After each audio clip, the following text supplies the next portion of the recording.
রাত কেটেছে স্বপ্নে বিভোর, দিন কেটেছে ভাবতে কতটা সময় লাগবে তোমার দিনের পথে নামতে।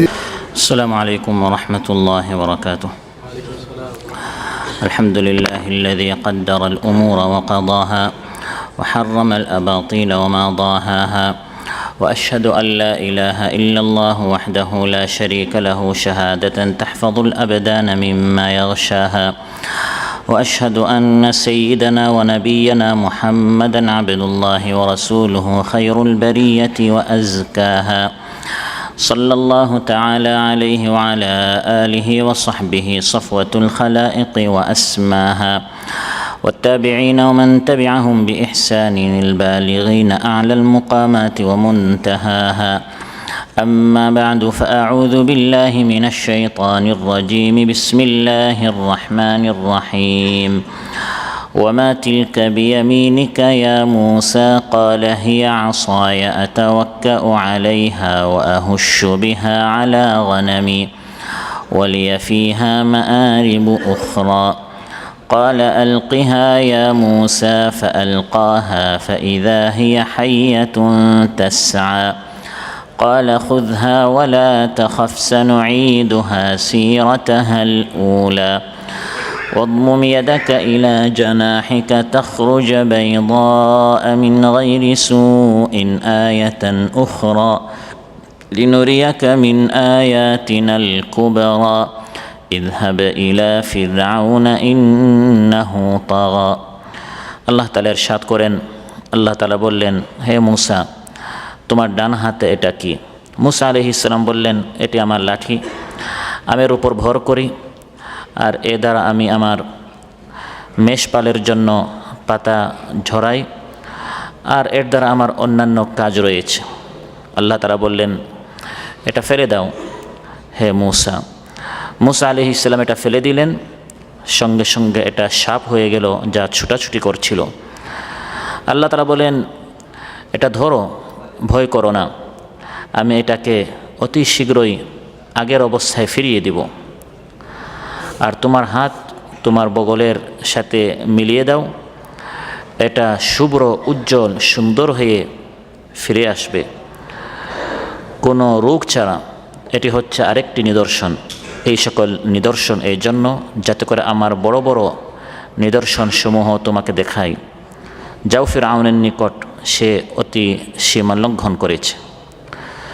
ইমাম আবু দাউদ শাখার অন্তর্গত মদিনাতুল মুররার উপশাখাগুলোর উদ্যোগে আয়োজিত আজকের এই মাহফিলে উপস্থিত সম্মানিত মুসল্লি ভাইরা, সূরাত তাহা থেকে 8টি আয়াত 17 থেকে 24 পর্যন্ত তিলাওয়াত করে এর সরল বাংলা অনুবাদ উপস্থাপন করলাম। এই 8টি আয়াতের আলোকে আল্লাহ সুবহানাহু ওয়া তাআলা মূসা আলাইহিস সালামকে যখন প্রথম নবী বানান, তখন আল্লাহর সাথে অতি মহব্বতের এই নবীর কিছু কথাবার্তা হয়েছে। কোরআনের মধ্যে আল্লাহ তাআলা তা উল্লেখ করেছেন। এখানে আমাদের জন্য অনেক শিক্ষা রয়েছে। শিক্ষণীয় বিষয়ের আলোকে এই ঘটনা সম্পর্কে আমরা আলোচনা উপস্থাপন করব ইনশাআল্লাহ। সম্মানিত ভাইয়েরা, মূসা আলাইহিস সালাম তিনি মাদিয়ান থেকে যখন মিশর ফিরে আসছিলেন, আল্লাহ তাআলা মূসা আলাইহিস সালামকে তুর পাহাড়ে ডেকে নিলেন এবং সেখানে সরাসরি আল্লাহর সাথে মূসা আলাইহিস সালামের কালাম হয়েছে, কথা হয়েছে। এজন্য মূসা আলাইহিস সালামের একটি লকব হচ্ছে কালিমুল্লাহ। তার সাথে সরাসরি আল্লাহ তাআলা কালাম, কথা বলতেন। সুবহানাল্লাহ।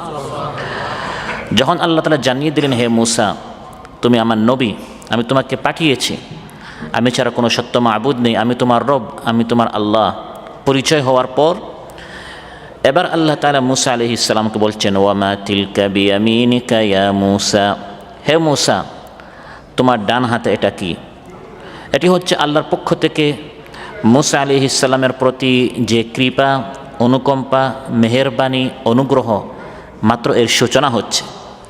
এটি ছিল একটি হৃদ্যতাপূর্ণ সম্বোধন। হে মূসা, হে আমার প্রিয়, তোমার ডান হাতে এটা কি? এছাড়া সময়টি ছিল গভীর রাতের একটি সময়। ওয়ামা তিলকা বিয়ামিনিকা ইয়া মূসা, হে মূসা, তোমার ডান হাতে এটা কি? এই প্রশ্নের আরেকটি রহস্য এটাও হতে পারে, কিছুক্ষণ পর মুসা আলাইহিস সালামের ডান হাতে যে লাঠি ছিল এটি একটি ভয়ঙ্কর সাপ অজগরে রূপান্তরিত হবে। যেহেতু রাত অনেক গভীর, মুসা আলাইহিস সালামের মনে এই সম্ভাবনা থাকতে পারে আমি বোধহয় রাতের অন্ধকারে লাঠির স্থলে সাপ ধরে ফেলেছি।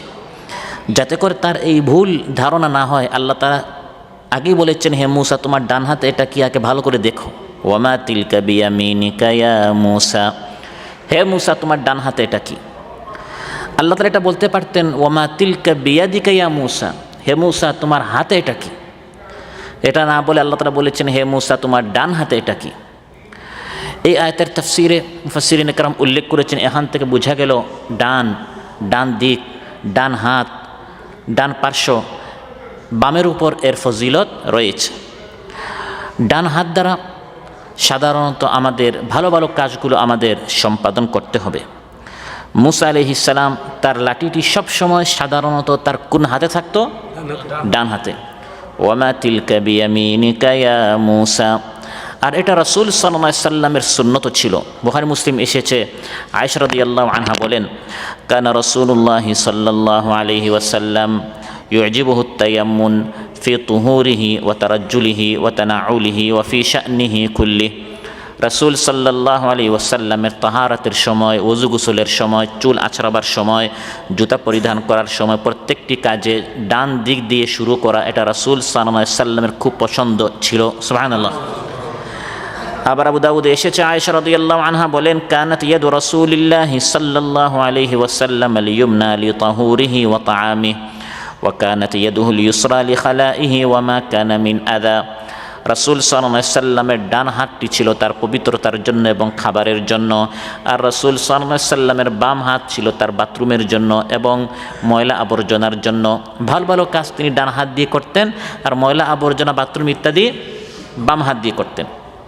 অতএব ইসলাম সবসময় আমাদেরকে ডান হাত, ডান দিক, ডান পা এগুলো দ্বারা শুরু করতে আমাদেরকে উৎসাহিত করে এবং ভালো ভালো কাজে ডান হাত ব্যবহার করতে ইসলাম আমাদেরকে হুকুম করেছে। যারা ডান দিকে থাকবে, যারা ডানপন্থী হবে, তাদের ফজিলত তো ভিন্ন, তারা তো জান্নাতেই চলে যাবে। ওয়া আসহাবুল ইয়ামিন মা আসহাবুল ইয়ামিন في سدر مخضود وطلح منضود وظل ممدود وماء مسكوب। আল্লাহ তাআলা ইরশাদ করেন, যারা ডানপন্থী, তুমি কি জানো ডানপন্থীদের শান অবস্থান কিয়ামতের দিন কেমন হবে? হুর ও গিলমান, ফলফলাদি, জান্নাতের নাজ ও নিয়ামত এইগুলোতে তারা থাকবে।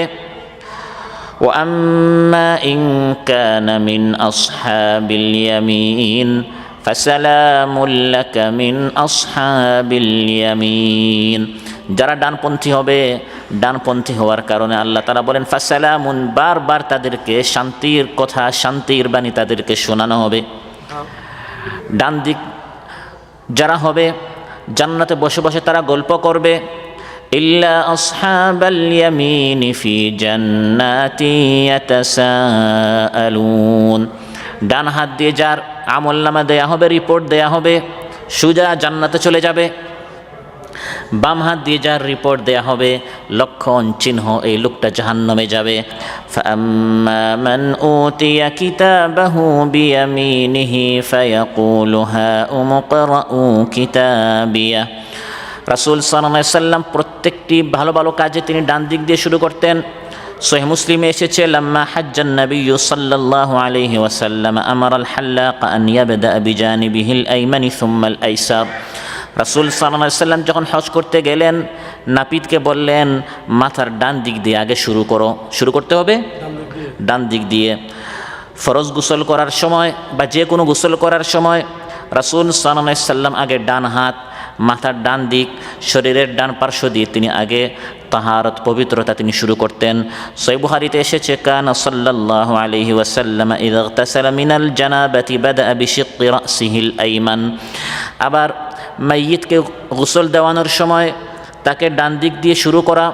রাসূল সাল্লাল্লাহু আলাইহি সাল্লামের কন্যা যখন মারা গেলেন, যারা যে সকল মহিলারা রাসূল সাল্লাল্লাহু আলাইহি সাল্লামের মেয়েকে গোসল দেওয়াবে তাদেরকে উদ্দেশ্য করে রাসূল সাল্লাল্লাহু আলাইহি সাল্লাম ইরশাদ করলেন, বুখারী মুসলিমের বর্ণনা, লাম্মা গুসিলাত ইবনাতুহু রাদিয়াল্লাহু আনহা আমারাল মুগাসসিলাত আন ইয়াবদানা বিমায়ামিনিহা, তারা যেন ডান দিক দিয়ে আগে গোসল করানো শুরু করে। মসজিদে প্রবেশ করা ভালো কাজ না খারাপ কাজ? ভালো কাজ। হাকিমে এসেছে আনাস রাদিয়াল্লাহু আনহু বলেন, মিনাস সুন্নতি, সুন্নত হচ্ছে ইদা দাখালতাল মসজিদা, মসজিদে প্রবেশ করার সময়, আন তাবদা বিরিজলিকাল ইয়ুমনা, ডান পা দিয়ে মসজিদে প্রবেশ করা, ও ইদা খারাজতা আন তাবদা বিরিজলিকাল ইউসরা, যেহেতু মসজিদের তুলনায় বাহিরের তুলনায় মসজিদের মর্যাদা বেশি, এই জন্য উত্তম জায়গা থেকে আপনি কম উত্তম জায়গায় যাচ্ছেন, এজন্য বের হওয়ার সময় বাম পা দিয়ে আপনি বের হবেন। কিন্তু ভালো জায়গায় আপনি প্রবেশ করছেন মসজিদে, এই জন্য ডান পা দিয়ে আপনি মসজিদে প্রবেশ করবেন। আবার বুখারী মুসলিমে এসেছে, মুয়াজ্জিন যখন আযান দিবে আগে ডান দিকে সে তার মাথা ফিরাবে, হাইয়া আলাস সালাহ বলার সময় আগে ডান দিকে, হাইয়া আলাল ফালাহ বলার সময় সে বাম দিকে থাকাবে, আগে ডান দিকে তারপর বাম দিকে। বুখারী মুসলিমে এসেছে রাসূল সাল্লাল্লাহু আলাইহি সাল্লাম যখন সালাতে দাঁড়াতেন বাম হাতের উপর তিনি ডান হাতকে রাখতেন, ইয়াদাউ ইয়াদাহুল ইয়ুমনা আলাল ইউসরা, বাম হাতের উপর ডান হাত, উপরে কোনটা হবে? ডান হাত হবে। আবার সহিহ মুসলিম এসেছে, বারা রাদিয়াল্লাহু আনহু বলেন, কুন্না ইযা সাল্লাইনা খালফার রাসূলি সাল্লাল্লাহু আলাইহি ওয়াসাল্লাম আহবাবনা আন নাকুনা আন ইয়ামিনি, রাসূল সাল্লাল্লাহু আলাইহি সাল্লামের পিছনে যখন আমরা সালাত আদায় করতাম এটা আমাদের পছন্দ হতো সফের মধ্যে রাসূল সাল্লাল্লাহু আলাইহি সাল্লামের ডান দিক থেকে থাকা। সফে যারা থাকে সবাই ভালো, কিন্তু যারা ডান দিকে থাকে তাদের ফজিলত বেশি, কারণ রাসূল সাল্লাল্লাহু আলাইহি ওয়াসাল্লাম ইরশাদ করেন, ইন্নাল্লাহা ওয়া মালাইকাতাহু ইউসাল্লুনা আলা মায়ামিনিস সুফুফ, যারা ডান দিকে থাকে তাদের উপর আল্লাহ তাআলা মাগফিরাত নাজিল করেন, ফেরেশতারাও তাদের জন্য মাগফিরাতের দোয়া করেন। তাহলে আদব হচ্ছে সবসময় ডান দিক দিয়ে শুরু করা।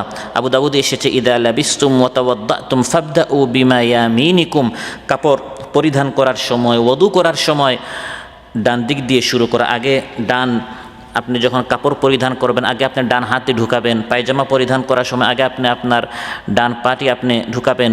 বুখারীতে এসেছে, ইয়াতাখাত্তামু বিয়ামিনি, রাসূল সাল্লাল্লাহু আলাইহি ওয়াসাল্লাম আংটি ছিল তার ডান হাতে ছিল, বাম হাতে নয়।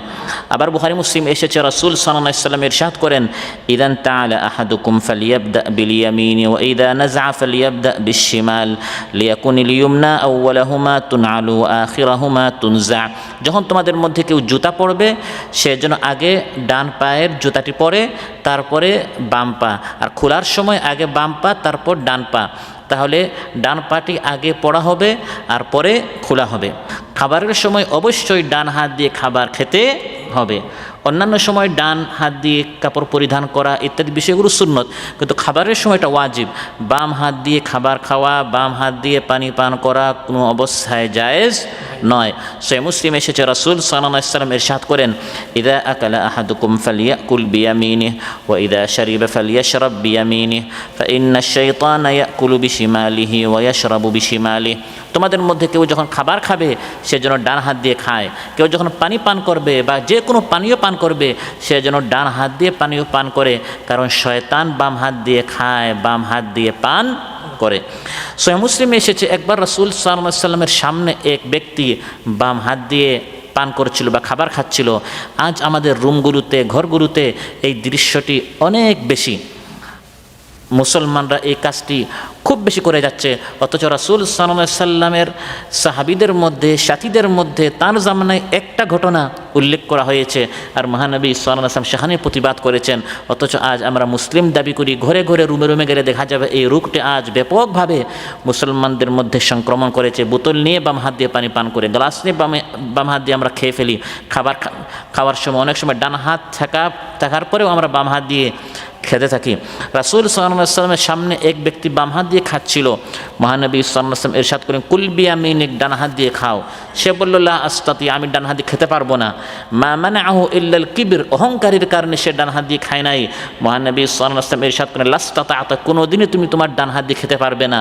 ফামা রাফাআহা ইলা ফিহি, সঙ্গে সঙ্গে তার পক্ষাঘাত, প্যারালাইসিস হয়ে গেল, আর কখনো সে তার ডান হাত উপরে উঠাতে পারে নাই। সম্মানিত ভাইরা, ডান হাত খাবারের জন্য ব্যবহার করতে হবে। এবং যখন আমরা খাবার দিচ্ছি কোথাও বা কোনো একটি পানীয় জিনিস আমরা দিচ্ছি, একসাথে 3 জন 4 জন 5 জন বসা, নিজে খেয়ে আপনি যখন আরেকজনকে দিবেন আগে বাম দিকে দিবেন না আগে ডান দিকে দিবেন? বুখারী মুসলিমে এসেছে, ওয়া উতিয়া সাল্লাল্লাহু আলাইহি ওয়াসাল্লাম বিলাবানিন ওয়া আন ইয়ামিনিহি আরাবিয়্যুন ওয়া আন ইয়াসারিহি আবু বকরিন সিদ্দীক রাদিয়াল্লাহু আনহু ফাশারিবা সুম্মা আ'তা আল-আ'রাবিয়্য ওয়া ক্বালা আল-আইমান ফাল-আইমান। একদিন রাসূল সাল্লাল্লাহু আলাইহি ওয়াসাল্লামের নিকট দুধ আনা হলো। ডান দিকে ছিল এক বেদুইন, সাধারণ, যারা শহর থেকে দূরে থাকে, নগরী থেকে দূরে থাকে, সাধারণত তাদের ইলম, যোগ্যতা, আদব, শিষ্টাচার এগুলো তাদের কম থাকে, তাদের ইমানের মধ্যেও দুর্বলতা থাকে, কারণ তারা বৈঠক থেকে অনেক দূরে থাকে, তালিম থেকে অনেক দূরে থাকে। আর বাম দিকে ছিলেন হযরত আবু বকর সিদ্দিক রাদিয়াল্লাহু আনহু, যিনি শুধু সাহাবী নন বরং মর্যাদার দিক দিয়ে নবীদের পরেই তার মর্যাদা, সুবহানাল্লাহ। কিন্তু মহানবী সাল্লাল্লাহু আলাইহি ওয়াসাল্লাম দুধ পান করে আগে ডান দিকে যে বেদুইন ছিল তাকে আগে দিলেন এবং ইরশাদ করলেন আল আইমান ফাল আইমান, ডান দিক দিয়ে শুরু করতে হয়। আবু বকর মর্যাদা অনেক বেশি, কিন্তু তিনি এখানে বাম দিকে ছিলেন, আর ওই বেদুইন যে সাধারণ ব্যক্তি সে ছিল ডান দিকে। আরেকদিন বুখারী মুসলিম এসেছে, মহানবী সাল্লাল্লাহু আলাইহি ওয়াসাল্লামের নিকট একটি পানীয় আনা হলো, রাসূল সাল্লাল্লাহু আলাইহি ওয়াসাল্লাম পান করলেন। ওয়া আন ইয়ামিনিহি গুলামুন আসগারুল কওম, ডান দিকে ছিল পুরা উপস্থিতির মধ্যে সবচেয়ে ছোট এক বাচ্চা, যার বয়স সবার মধ্যে সবচেয়ে কম ছিল। ওয়াল আশিয়াখু আন ইয়াসারি, বড় বড় যারা মুরব্বী ছিল, বয়োবৃদ্ধ ছিল, সিনিয়র ছিল, তারা সবাই তারপরে ছিল।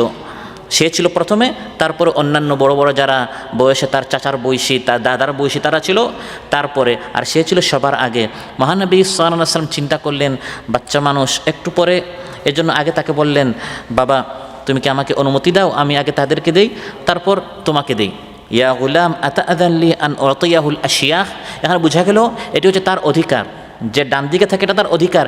অন্য কাউকে দিতে হলে আগে তার কাছ থেকে কি নিতে হবে? অনুমতি নিতে হবে, পারমিশন নিতে হবে।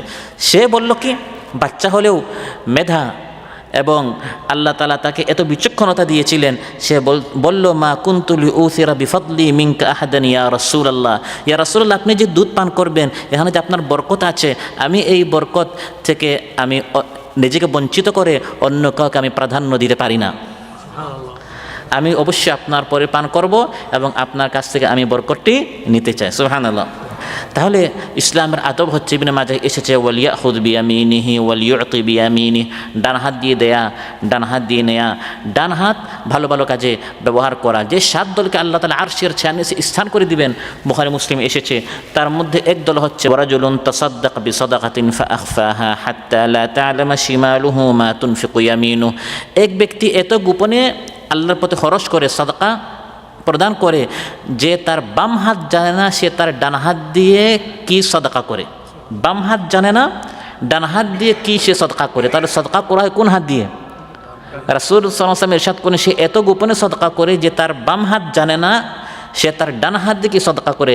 এটা বলেননি তার ডান হাত জানে না সে তার বাম হাত দিয়ে কি দেয়, তার মানে দিতে হবে সবসময় কোন হাত দিয়ে? ডান হাত দিয়ে।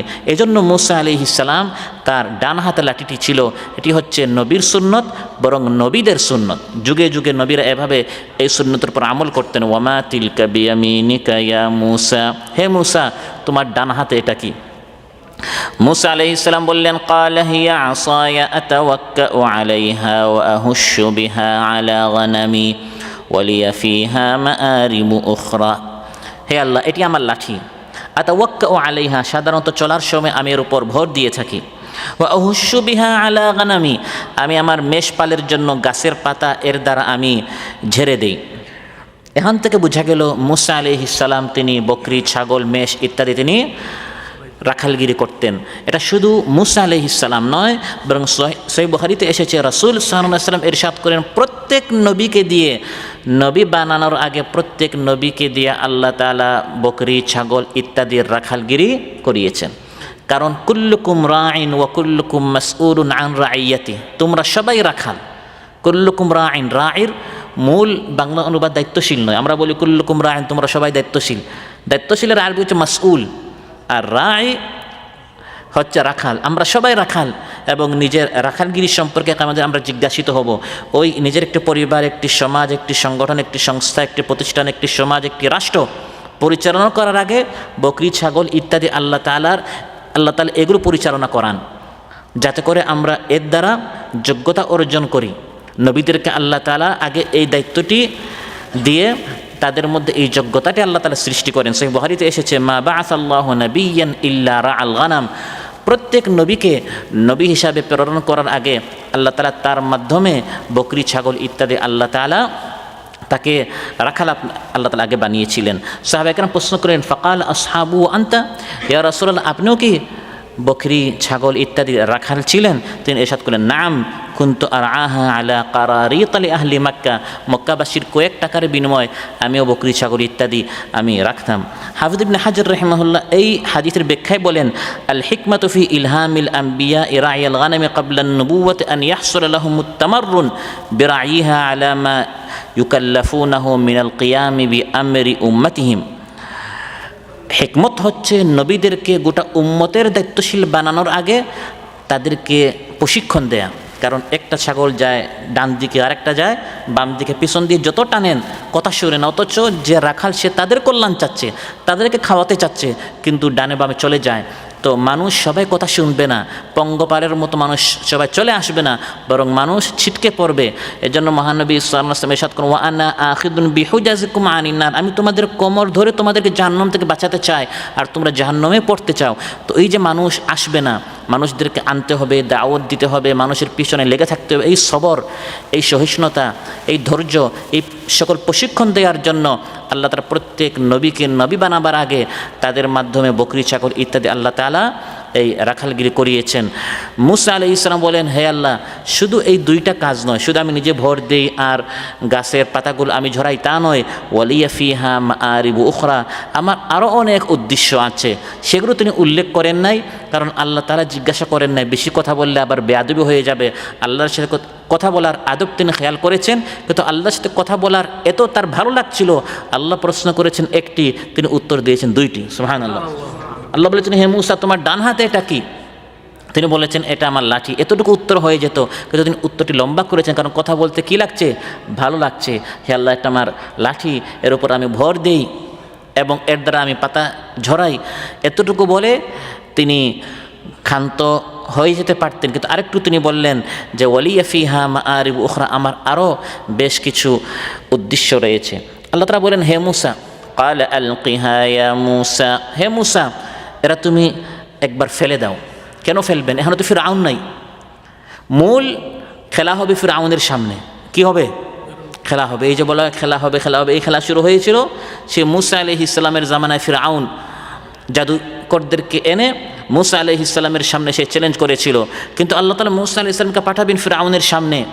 পাঠাবার আগে প্রশিক্ষণ দিচ্ছেন। তুর পাহাড়ে একা এনে কি দিচ্ছেন?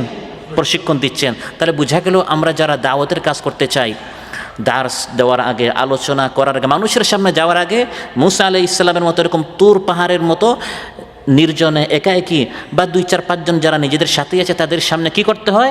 প্রশিক্ষণ নিতে হয়, অনুশীলনীমূলক প্রশিক্ষণমূলক বৈঠক করতে হয়। এটি হচ্ছে নবীদের সুন্নাত।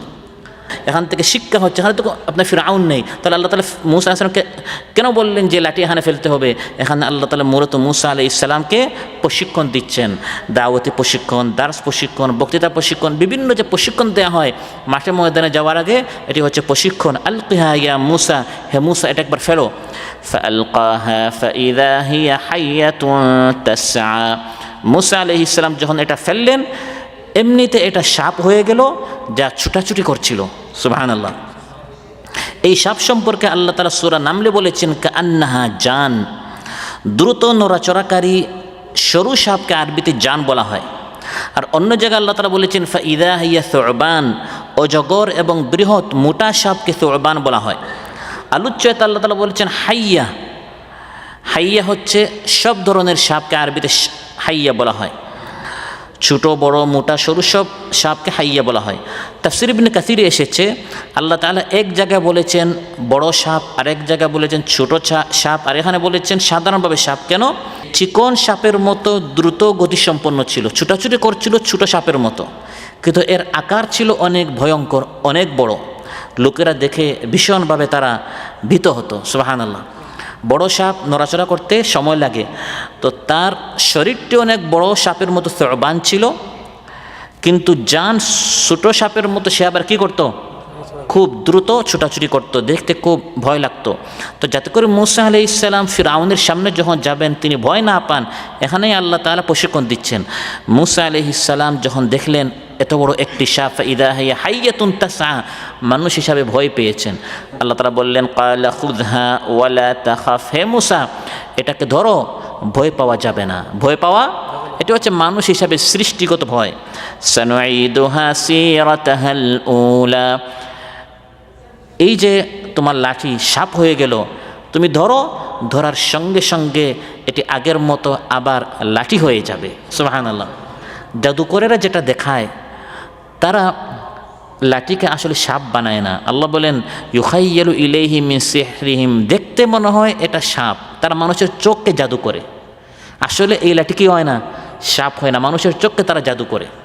আর নবীরা যেটা দেখান, মূসা আলাইহিস সালাম যেটা দেখিয়েছেন, সত্যি সত্যি লাঠিরা সাপ হয়ে গিয়েছিল। সুবহানাল্লাহ। হে মূসা ধরো, সানুঈদুহা সিরাতাহাল উলা, আমি এটাকে আবার আগের মতো লাঠি বানিয়ে ফেলবো। সুবহানাল্লাহ। এটি হচ্ছে আরেকটি আয়াত, আরেকটি নিদর্শন। লাঠি সাপ হওয়া যেমন একটি নিদর্শন, সাপটি আবার লাঠি হয়ে যাওয়া এটি হচ্ছে আরেকটি নিদর্শন। হে মূসা তোমাকে আমি আরেকটা নিদর্শন দিচ্ছি, সেটা হচ্ছে তোমার হাত তোমার বগলে নাও। واضمم يدك إلى جناحك تخرج بيضاء من غير سوء آية أخرى, তোমার হাত তোমার বগলের সাথে মিলাও, দেখবে চাঁদের আলোর মতো শুভ্র উজ্জ্বল ঝলমল করতে থাকবে। সুবহানাল্লাহ। আর সেটা কুষ্ঠরোগীদের যেরকম এরকম শরীরটা সাদা সাদা হয়ে যায় এরকম নয়, মিন গায়রি সু, কোনো রোগের কারণে নয়, বরং এটি একটি নিদর্শন। যখনই তুমি তোমার হাত বগল থেকে বের করবে এটা ফর্সা সুন্দর চমকাতে থাকবে। সুবহানাল্লাহ। আয়াতান উখরা, এটি হচ্ছে আরেকটি আয়াত। একটি হচ্ছে লাঠি, আরেকটি হচ্ছে তোমার হাত। এই দুই আয়াত নিয়ে ফাযানিকা বুরহানানি মির রাব্বিকা ইলা ফিরআউনা ওয়া মালাইহি, এই দুই আয়াত আমি তোমাকে দিলাম হে মূসা, এই দুই আয়াত নিয়ে তুমি ফিরআউনের নিকট যাও। আমি তোমাকে এই দুটি আয়াত এজন্য দেখিয়েছি, লিনুরিয়াকা মিন আয়াতিনাল কুবরা, আমি আল্লাহ তাআলা যে কত বড় বড় নিদর্শন দেখাতে পারি কিছুটা ঝলক তোমাকে দেখিয়েছি হে মূসা। তুমি ভয় পাইও না, তুমি একা না, তুমি এই দুটি নিদর্শন নিয়ে ফিরআউনের নিকট যাও। ইযহাব ইলা ফিরআউনা ইন্নাহু তাগা, যাও ফিরআউনের নিকট, কারণ ফিরআউন সীমা লঙ্ঘন করেছে। আল্লাহ তাআলা এই প্রশিক্ষণ দিয়ে মূসা আলাইহিস সালামকে পাঠিয়েছেন সেই যুগের সবচেয়ে বড় যে স্বৈরাচার ছিল, ফ্যাসিস্ট ছিল, সে ফিরআউনের নিকট। ওয়া ইয নাদা রাব্বুকা মূসা আন ইতিল কওমায যালিমিনা কওমা ফিরআউনা আলা ইয়াত্তাকুন, আল্লাহ তাআলা ডেকে বললেন হে মূসা যাও ফিরআউনের নিকট, কওমা ফিরআউন, কারণ সে আল্লাহকে ভয় করে না। কওমা যালিমিন, সে জালিম হয়েছে। এই জালিমকেই বাংলায় স্বৈরাচার বলা হয়, ফ্যাসিস্ট বলা হয়। সে জালিম হয়েছে, সীমা লঙ্ঘন করেছে। হে মূসা যাও, এই লাঠি এবং তোমার হাত, এই দুটি নিদর্শন নিয়ে তার নিকট, তাকে আমার দিকে দাওয়াত দাও, এবং জাতিকে সে যে বৈষম্য করছে এই বৈষম্যের বিরুদ্ধে তুমি তাকে দাওয়াত দাও। আন আরসিল মা'না বানি ইসরাইল, বানি ইসরাইলকে আমার সাথে যেতে দাও, এই দাওয়াত নিয়ে যাও যে বানি ইসরাইলের উপর জুলুম করা যাবে না। ছেলেদেরকে সে জবাই করত, কন্যাদেরকে সে চাকরানি হিসাবে রাখতো, এই যে বৈষম্য করতো এর বিরুদ্ধে তুমি আওয়াজ উঠাও। এই আয়াত থেকে বোঝা গেল আল্লাহ তাআলা মূসা আলাইহিস সালামকে প্রথমে পাঠিয়েছেন ফিরআউনের নিকট। তাহলে ইসলামের একটি নীতি হচ্ছে গোটা সমাজ ব্যবস্থা পরিবর্তন করতে হলে, সংস্কার করতে হলে সাধারণ মানুষকে দাওয়াত দেওয়ার পাশাপাশি যারা সমাজ পরিচালনা করেন তাদেরকেও দাওয়াত দিতে হবে। কারণ তারা যদি ভালো হয় সমাজ এমনিতে কি হয়ে যায়, ভালো হয়ে যায়। আল্লাহ তাআলা মূসা আলাইহিস সালামকে পাঠিয়েছেন কার নিকট?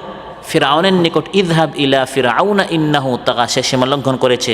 কারণ উপরের পানি নিচে আসে, নিচের পানি উপরে যায় না। ফিরআউন যদি ভালো হয়ে যায় সমাজটা এমনিতে ভালো হয়ে যাবে, কারণ ফিরআউনের প্রতিটি আইন হবে ইসলামের পক্ষে। কিন্তু ফিরআউন যদি ইসলামের বিপক্ষে থাকে প্রতিটি আইন হবে ইসলামের বিপক্ষে।